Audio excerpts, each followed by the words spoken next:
अब हमारे next अनिल शर्मा जी का certificate है Institute of Calibrated. He's a chartered engineer, Vastu and geophysics pest consultant and water dowser, and definitely much more. A very warm welcome, Anil Verma ji. Thank you so much for joining us today.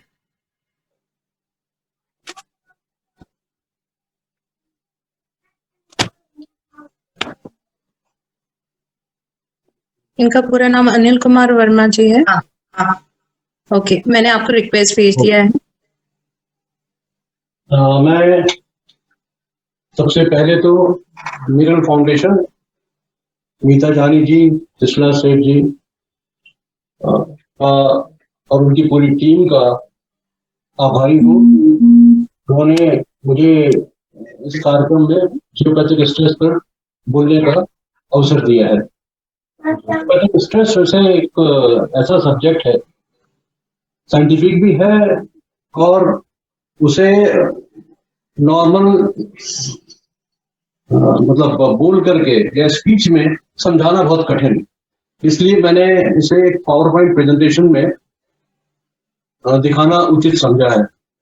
आपके सामने slide आ रही हैं, आप देखिए, और अगर आप थोड़ा अपना कैमरा जूम करेंगे तो आपको ज्यादा क्लियरली दिखाई देगा। Next, what is geopathic stress? Geopathic stress है क्या?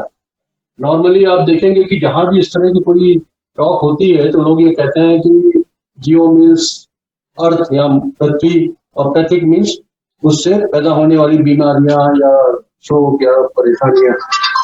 लेकिन मैं आपको थोड़ा सा और गहराई में ले जाता हूं, वास्तव में है क्या जियोपैथिक स्ट्रेस? अर्थ के नेचुरल रेडिएशन है। ये कैसे पैदा होते हैं? ये अर्थ की डिस्टॉर्टेड मैग्नेटिक फील्ड के कारण पैदा होते हैं।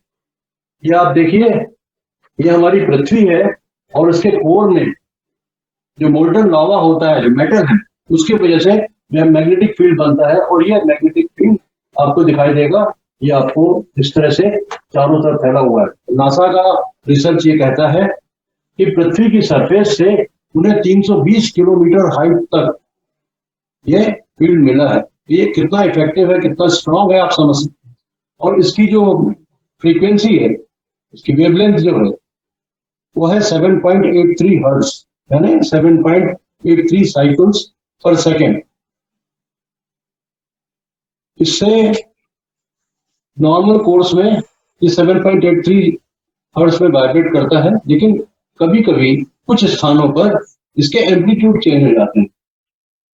उसे आप समझने के लिए आप ये देख लीजिए कि हमारा अगर हार्ट सही हो तो जो हमारा मॉनिटर लगा होता है, आपने हमेशा देखा होगा आईसीयू में, तो बिल्कुल बराबर ऐसी वेव्स दिखाता है।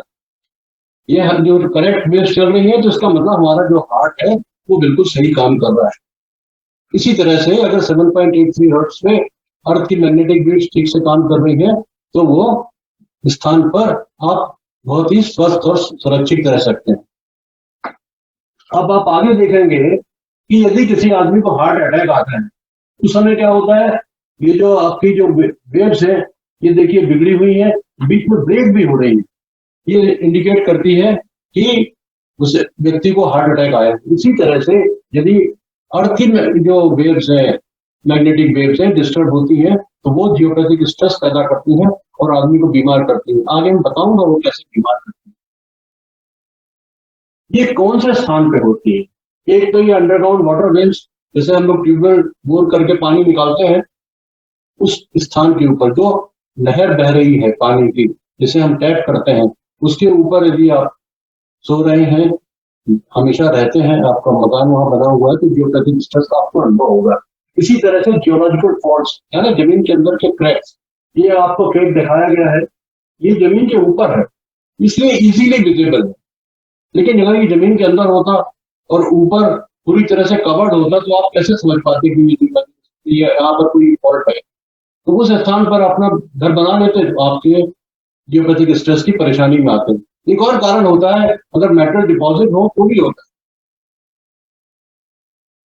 आप जब ऐसे किसी घर में जाते हैं तो आपको ये सिम्टम्स दिखाई पड़ेंगे, मतलब आप रन डाउन फील करेंगे, एग्जॉस्टेड फील करेंगे, और ये भी हो सकता है कि आपको वहाँ अच्छा ना लगे वगैरह। इस तरह के सिम्टम्स हैं जो मैंने यहाँ स्लाइड में दिए हैं, तो ये आपको मालूम पड़ेंगे, जिससे कि आप वहाँ अनुभव कर सकते हैं कि जियोपैथिक स्ट्रेस उस घर में है। वास्तव में क्या है, ये हमारी जो पृथ्वी है ये एक लिविंग प्लेनेट है।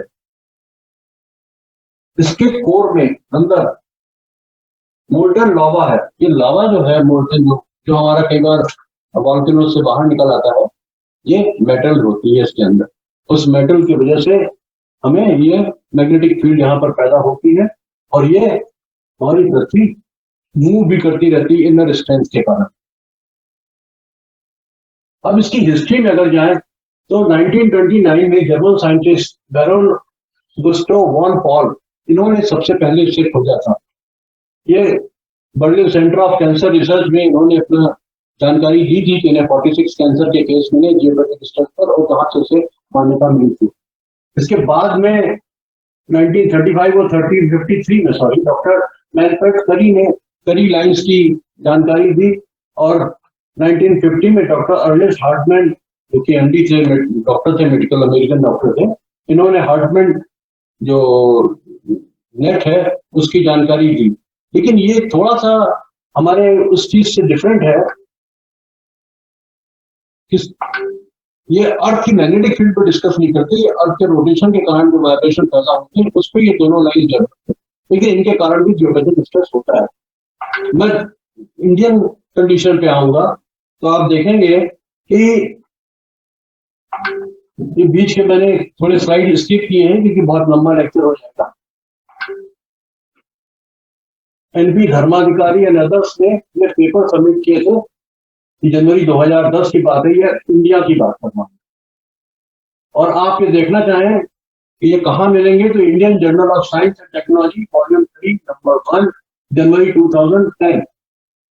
इसका ISSN नंबर भी दिया गया है, आप देख सकते हैं, ये आपको मिल जाएगा। क्योंकि बहुत से लोग आपको मिल जाएंगे, ये कहते हैं कि ये सब ये दकियानुसी बात है और ये भ्रम फैलाने करने वाली बात है, ऐसा कुछ नहीं होता।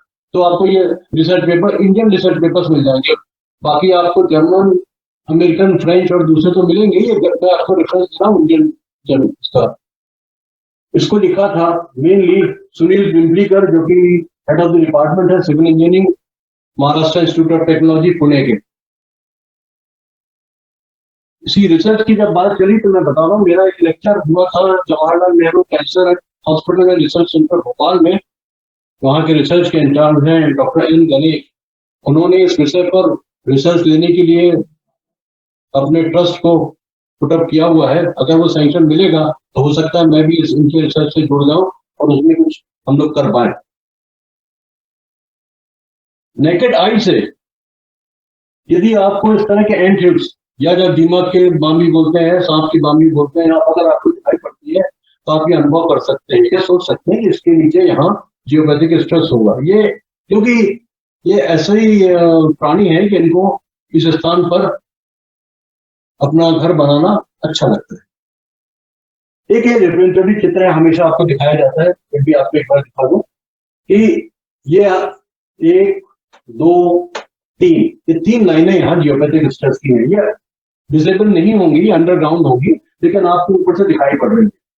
मान लीजिए ये क्रॉस पॉइंट है, यहाँ घर के अंदर कोई व्यक्ति सो रहा है तो वो बीमार हो जाएगा।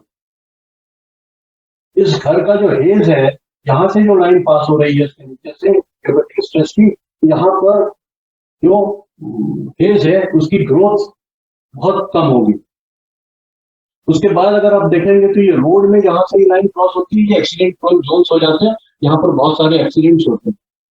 जिस पेड़ के नीचे से ये पास होती है उसमें ट्यूमर बन जाते हैं और वो ट्री कैंसर कहलाता है। ये भी आपको कभी भी दिखाई पड़ जाएगा। अगर मान लीजिए क्रॉस पॉइंट के ऊपर कोई पेड़ आता है तो बहुत अधिक संभावना है कि उस एरिया में अगर कोई बिजली गिरेगी तो उस पेड़ के ऊपर गिरेगी। इस तरह का चित्र आपने हमेशा देखा होगा जियोपैथिक स्ट्रेस को बताने के बारे में, क्योंकि हम सभी वास्तुशास्त्री हैं तो इससे आपका वास्ता पड़ा होगा। अब देखिए, मैंने बताया ट्यूमर, ये एक पेड़ में जो ट्यूमर बनता है उसका एक चित्र है। ये बहुत बड़ा ट्यूमर है, रिप्रेजेंटेटिव दिखाया मैंने, और हर पेड़ में आपको दिख जाएगा अगर जहां पर जियोपैथिक स्ट्रेस होती है। घर के नीचे जहां से जियोपैथिक स्ट्रेस पास हो रही है उसके ऊपर ऐसी वेव्स बनती हैं और ये फनल शेप में यानी वी शेप में ऊपर बढ़ती चली जाती है। स्ट्रेंथ कम होती है लेकिन एरिया बढ़ता चला जाता है। अगर इसके क्रॉस पॉइंट पे कोई व्यक्ति सो रहा है तो उसे बीमार पड़ने की संभावना है, जिसको ब्लैक स्पॉट भी बोलते हैं। ये जो वेव्स के जो स्पाइरल बनते हैं उसको ब्लैक स्पाइरल भी बोलते हैं और ये क्रॉस पॉइंट पे कैंसर होने की संभावना भी होती है। एक और मजे की बात है जो कि नेचर का कमाल कह सकते हैं कि छोटे बच्चे जो होते हैं वो इसे उनकी बॉडी इसे सेंस कर लेती है। यदि आप उसे जियोपैथिक उसका पालना जियोपैथिक स्ट्रेस पर रखते हैं तो वो रोता रहेगा और यदि उसके पालने के पास उसे कोई ऐसी जगह मिलती है, ये मान लीजिए जियोपैथिक स्ट्रेस की लाइन्स है और ये अगर उसको जगह मिल रही है सेफ तो वो सेफ जगह में सोने की कोशिश करेगा किनारे आकर। ये आप देख सकते हैं तीनों एग्जाम्पल में, यहाँ कोने में जगह सेफ है, यहाँ इस किनारे में, यहाँ इस किनारे में। तो छोटे बच्चे इस चीज को सेंस कर पाते हैं। ये लाइन का क्रॉस पॉइंट अगर ब्रेन के ऊपर पड़ता है, सिर के ऊपर पड़ता है सोते समय आपके पलंग के नीचे, तो यहाँ पर ब्रेन ट्यूमर होने की संभावना है। इस पोजीशन पे अगर लाइन पास हो रही तो सर्वाइकल कैंसर होगा। यहाँ से अगर लाइन पास हो रही है तो आपको लंग्स में ट्यूमर हो सकता है और यहाँ से पास हो रही है मतलब प्रोस्टेट के पास से पास हो रही है तो प्रोस्टेट कैंसर होते हैं। और वैसी इसी तरह की दूसरी पोजीशन दिखाई गई, यहाँ पर लेडीज में ब्रेस्ट कैंसर होता है। अब आपको देखें कि ये होता कैसे है, क्यों हमारे शरीर पे इफेक्ट करता है। तो हमारे शरीर में ये जो ब्रेन है इसको जो भी सिग्नल्स मिलते हैं शरीर में या जो भी इंस्ट्रक्शन देता है शरीर के बॉडी पार्ट्स को कुछ भी करने के लिए तो वो न्यूरॉन्स के थ्रू देता है। ये न्यूरॉन्स है, ये जो आपको दिख रहा है, और ये जो इम्यून सेल्स है ये आपस में कोरिलेटेड कैसे है मैं आपको बताऊं। मान लीजिए आपकी मसल्स है, यहां किसी बैक्टीरिया ने अटैक किया तो क्या होगा, जो न्यूरॉन्स हैं वो स्पाइनल कॉर्ड के अंदर से जाकर के इनको ब्रेन को ये इंफॉर्मेशन देंगे कि इस जगह पर बैक्टीरिया ने अटैक किया है और ब्रेन यहां से एंटीबॉडीज को इंस्ट्रक्शन देगा कि आप जाकर के इस जो बैक्टीरिया है इसको खत्म कर दो। इस पूरे साइकिल को हम बोलते हैं बॉडी का इम्यूनिटी सिस्टम। और ये जो न्यूरॉन्स है ये इलेक्ट्रॉनिक सिग्नल है। अब इलेक्ट्रॉनिक सिग्नल को ये जो अर्थ की मैग्नेटिक फील्ड है जो डिस्टर्ब है, वो पहले से डिस्टर्ब है, वो इसको डिस्टर्ब कर देती है। जब ये डिस्टर्ब करती है तो ये साइकिल काम करना बंद कर देता है।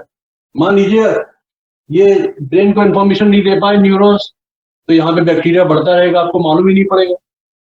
या हो गया ब्रेन ने इंस्ट्रक्शन दिया भी और इंस्ट्रक्शन एंटीबॉडीज तक नहीं पहुंचे तो भी वही हाल होगा, आपका ये बैक्टीरिया को खत्म नहीं होंगे। एक और बात आपको बता दूं कि हर स्वस्थ आदमी के शरीर में जो भी हमारे हो सकता है जो सेमिनार देख रहे हैं वर्कशॉप की डॉक्टर्स होंगे तो ये समझेंगे कि हर एक स्वस्थ आदमी के शरीर में मैलिग्नेंट सेल यानी कैंसरस सेल हमेशा डेवलप होती है। लेकिन ये जो इम्यूनिटी सिस्टम है ये वो कैंसरस सेल को डे टू डे बेसिस में खत्म कर देता है। मान लीजिए डिस्टर्ब हो गया तो क्या होगा, तो ये हमारे मैलिग्नेंट सेल को रोक नहीं पाएगा और वो बढ़ती रहेंगी और ट्यूमर फॉर्म हो जाएगा यानी कैंसर हो जाएगा। इसीलिए कैंसर के केसेस मिलते हैं। मुझे अभी तक 59 कैंसर के केस मिल चुके हैं जो कि जियोपैथिक स्ट्रेस पर सो रहे थे। अब आई बात एक्सीडेंट की, मैंने बताया था आपको रोड में से जहां ये लाइन पास होती है वहां एक्सीडेंट्स बहुत से होते हैं और फेटल एक्सीडेंट भी होते हैं। तो ये एक्सीडेंट्स होते क्यों हैं? वास्तव में जो हम अपनी आंखों में जो देखते हैं वो रेटिना में इमेज बनता है और रेटिना से ब्रेन को इसकी इंफॉर्मेशन न्यूरॉन्स के थ्रू मिलती है। अगर न्यूरॉन्स डिस्टर्ब है जैसा मैंने पहले कैसे बताया तो ये जो पिक्चर है ये सही हालत में ब्रेन तक नहीं पहुंचेगी। मान लीजिए कि आप मेरे बाई साइड में चल रहे हैं, मैं एक ट्रक ड्राइव कर रहा हूं और अगर मेरे को चित्र ये दिखे कि मैं राइट हैंड साइड में आपको देखता हूं तो मैं क्या करूंगा, आपको बचाने के लिए ट्रक को लेफ्ट में चलाऊंगा। जबकि आप लेफ्ट में चल रहे थे तो आपके ऊपर से ट्रक निकल जाएगा, आपकी ऑन द स्पॉट डेथ हो सकती है। ये आपको बहुत से ऐसे स्पॉट हाईवेज में मिलेंगे जहां लोग मंदिर वगैरह बना देते हैं कि यहाँ भूत है, यहाँ होता है। और अक्सर ये फिनोमिना रात को 2-3 बजे रात को, जब क्या बोलते हैं, जो हमारे ड्राइवर्स हैं ट्रक के, वो ड्राउजी होते हैं तो ज्यादा होता है। इसलिए ऐसे स्पॉट बन जाते हैं जो कि एक्सीडेंट प्रोन होते हैं।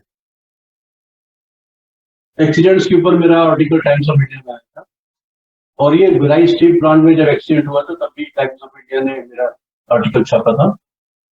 अब एक और बात, जैसे कि मैंने बताया था कि कुछ प्राणी जो हैं, जो जिन्हें की जो से प्रेम है जियोपैथिक स्ट्रेस से, उनमें से कुछ हैं जैसे कि बिल्ली, वो जियोपैथिक स्ट्रेस के ऊपर सोना पसंद करती है। इसी तरह से एंड्स हैं, मैंने बताया एंड हिल जो बनती है या दीमक जो होती है वो भी उसके ऊपर घर बनाना पसंद करती है। ये जो फंगस है, मशरूम, जो जंगली मशरूम होती है, वो भी उस जगह लगती है ज्यादा जहां पर भी जियोपैथिक स्ट्रेस होती है। बैक्टीरिया भी वहां डेवलप होते हैं जहां जियोपैथिक स्ट्रेस होती है। मधुमक्खी अपना छत्ता भी वहां बनाती है जहां पर की जियोपैथिक स्ट्रेस होती है। और उसके अपोजिट ये कुत्ता और ये घोड़ा, ये दो ऐसे जानवर हैं जो कि इसे पसंद करते हैं, या सॉरी, इसे लाइक नहीं करते, जियोपैथिक स्ट्रेस से दूर रहते हैं। ये दो चीजें भी देख सकते हैं कि ये इनका भी बॉडी सेंस करती है। यहाँ एक बात आपको बता दूं उदाहरण के तौर पे कि हमारे यहाँ विशेष करके सेंट्रल इंडिया में ठंड के दिनों में बहुत सारी साइबेरियन डक्स आती हैं तालाब में अपना 3 महीने का समय गुजारने के लिए, क्योंकि साइबेरिया में उस समय बर्फ रहती है, इसलिए वो यहाँ आ जाती है फ्लाई करके। हजारों किलोमीटर चल के वो आती हैं और वापस लौट के अपने घर पहुंच जाती है साइबेरिया में। अगले वर्ष फिर उसी तालाब में आती है, उसी लेक में आती है। तो ये कैसे कर पाती है? क्योंकि उनकी बॉडी जो अर्थ की मैग्नेटिक फील्ड है उसको सेंस करती है, उसके सहारे वो ट्रेवल कर लेती है इतना लंबा। और इसी तरह से जो हमारे यहाँ जो ह्यूमन बींग्स में जो डाउजिंग करते हैं, वो लोग जमीन के अंदर पानी बता देते हैं, और भी कई चीजें वो लोग डाउजिंग करके बता देते हैं। कॉपर रॉड से बताते हैं, कुछ लोग नारियल से बताते हैं, कुछ लकड़ी से बताते हैं। उनकी बॉडी भी रिस्पॉन्ड करती है सिग्नल्स को, जो कि उनको सही सही जानकारी मिल जाती है। आप ये सोचिए कि मैं आपको एक स्टडीज बता दूं कि मैं अमेरिकन सोसाइटी ऑफ डॉक्टर्स का मेंबर हूँ, तो उनकी स्टडीज कहती है कि 20% पॉपुलेशन में ये गॉड गिफ्ट होती है। बाकी लोग अगर मतलब करना चाहते हैं तो उनको मेडिटेशन करके और प्रैक्टिस करके फिर धीरे धीरे से एक्वायर करना होता है। हेल्थ रिलेटेड तो मैंने लिस्टिंग की थी, लेकिन आपको बता दूं कि मुझे अभी तक 59 कैंसर केस मिले हैं। उसकी डिटेल में जाने की जरूरत इस छोटे से टाइम में नहीं है। और दूसरा मैं बता दूं, इंडस्ट्रियल और दूसरे टाइप के जो केसेस हैं उनको मैं थोड़ा सा बता देता हूँ शॉर्ट में। एक ये उदाहरण है, पॉन्टा साहब हैदराबाद, सॉरी हिमाचल प्रदेश में, वहां एक हाइट में पहाड़ के ऊपर एक ये पावर हाउस था, मतलब ये हाइड्रो इलेक्ट्रिक पावर स्टेशन था। इसके अंदर ये 2 टर्बाइन लगे हुए थे। यहाँ बहुत सारे हिमाचल प्रदेश में बहुत से मिनी पावर स्टेशन लगे हैं, जिसमें कि ऊपर वो टैंक बनाते हैं पहाड़ के ऊपर किसी झरने को रोक करके, और उससे पाइप से पानी लाके इस तरह से टर्बाइन्स को चलाते हैं। तो ये दोनों टर्बाइन में से एक ही टर्बाइन जो है पहले वाला, ये जियोपैथिक स्ट्रेस के था, तो ये हर 15 दिन में खराब हो जाता है। जबकि सेम कंपनी, सेम टाइप और सेम तरह, सेम समय पर लगाया गया दूसरा टर्बाइन बहुत अच्छा काम करता था। ये एक उदाहरण है कि जियोपैथिक स्ट्रेस मशीन्स पे कैसे इफेक्ट करता है। एक और उदाहरण मैं आपको दिखा दूं, ये है आपका यूनियन कार्बाइड फैक्ट्री, जिसमें कि गैस लीक हुई थी और 3000 लोग मरे थे। भोपाल का केस है ये उसका सैटेलाइट इमेज है।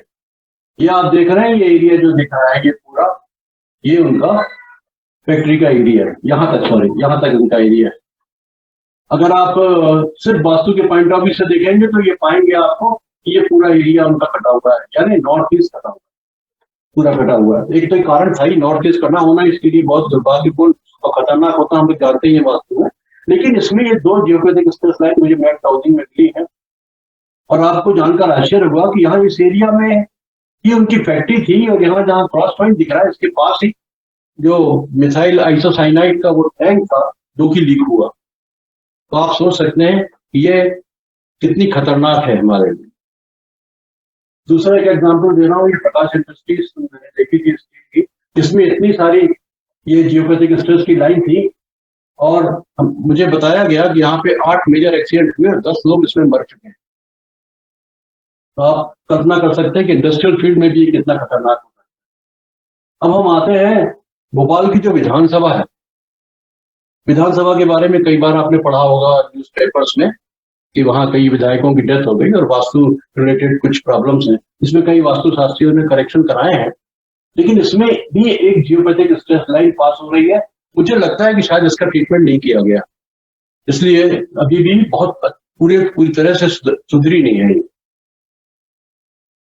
एक और एग्जाम्पल है भोपाल का ही है। ये भोपाल का जो बड़ा तालाब है उसके पास से ये रोड पास होती है, इसे वीआईपी रोड बोलते हैं, जो कि भोपाल के मेन सिटी को एयरपोर्ट से कनेक्ट करती है। उसमें मुझे ये 1, 2, 3, 4 स्पॉट मिले थे जो कि जियोपैथिक स्ट्रेस के हैं, तो यहाँ पर हमेशा फैटल एक्सीडेंट्स होते हैं। ये रायपुर का है, छत्तीसगढ़ की राजधानी। यहाँ पर भी ये आपकी मेजर रिंग रोड है और यह सिटी के बीच से पास होने वाली मेजर रोड है। यहाँ पर मुझे 1, 2, 3, 4 स्पॉट ऐसे मिले थे जो कि जियोपैथिक स्ट्रेस के हैं और जिन पर हमेशा फैटल एक्सीडेंट्स होते रहते हैं। ये भिलाई स्टील प्लांट का वो है सैटेलाइट इमेज। इसमें मैंने ये लाइनें घूमी थी, इसी के बेस पे टाइम्स ऑफ इंडिया ने आर्टिकल छापा था। हालांकि उन्होंने कभी इन्वाइट नहीं किया भिलाई स्टील प्लांट वालों ने इसको करेक्शन के लिए, लेकिन मैंने इसको एज ए एकेडमिक पर्पस मैंने स्टडी किया था। एक अभी लेटेस्ट केस आपने सुना होगा, ये जैक मा, जो कि अलीबाबा के मालिक हैं। ये कई दिनों से गायब है और अभी बीच में एक उनका ऑडियो भी आया टीवी पर। लोग कहते हैं कि वो बहुत पुराना रिकॉर्ड किया हुआ वगैरह, आई डोंट नो एग्जैक्टली है क्या। तो जैक मा की लाइफ, पैसा उन्होंने बहुत कमाया, चाइना के सबसे रईस आदमी है, लेकिन आप ये सोचिए कि 22 साल की उम्र में उनके बेटे की ब्रेन कैंसर से डेथ हो गई। उनकी वाइफ को ब्रेस्ट कैंसर है, उनकी डॉटर को कंजेनिटल हार्ट डिसीज, मतलब बाई बर्थ उनका हार्ट में प्रॉब्लम है, और उनको खुद को कोलोरेक्टल कैंसर है। अब इनका कारण जो मैंने ढूंढने की कोशिश की तो मुझे ये घर उनका मिला ऑनलाइन। ये अपार्टमेंट जो है ये होंगजो, ये कोई चाइना में प्रोविंस है, वहां पर है, सिटी है।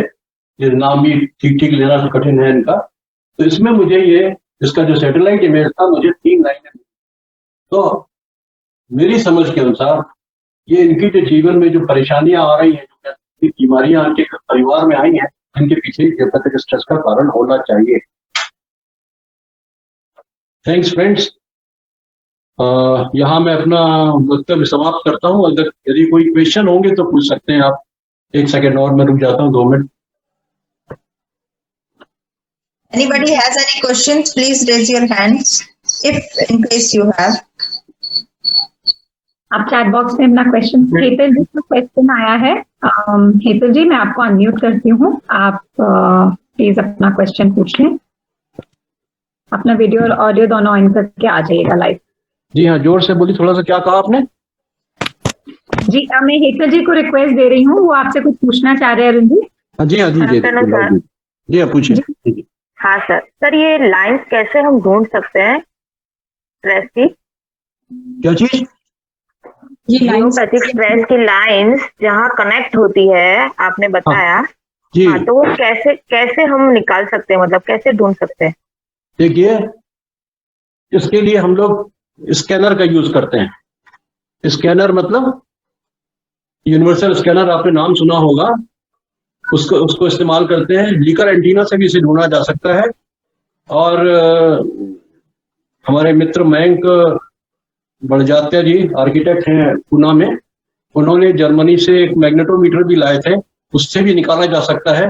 लेकिन मैग्नेटोमीटर से निकालना बहुत कठिन होता है, क्योंकि वो छोटा सा इंस्ट्रूमेंट है और उसे अर्थ के सरफेस पर बिल्कुल बराबर से चलाना होता है। मतलब उसमें पट्टियां रख के धीरे धीरे सरकाओगे तब मिलेगा। तो मतलब बहुत बड़े फील्ड में तो उसे कर नहीं सकते। जब आपने स्कैनर से ढूंढ लिया है तब आप मैग्नेटोमीटर को यूज करके कर सकते हैं। वो सिर्फ ये बताने के लिए कि चीज साइंटिफिक है, वो मैग्नेटोमीटर का यूज कर सकते हैं। बाकी क्योंकि ये जो इंस्ट्रूमेंट है यूनिवर्सल स्कैनर और वो दोनों हमारे स्कैनर और लीकर एंटीना दोनों डाउजिंग इंस्ट्रूमेंट, तो लोग डाउजिंग पे डाउट करते हैं, इसलिए आप उसे मैग्नेटोमीटर से भी कैलकुलेट कर सकते हैं, ढूंढ सकते हैं, लेकिन वो थोड़ा बहुत टीडियस काम है। मेरा ख्याल है कि आपको मेरा आंसर क्लियर हुआ होगा। Yes.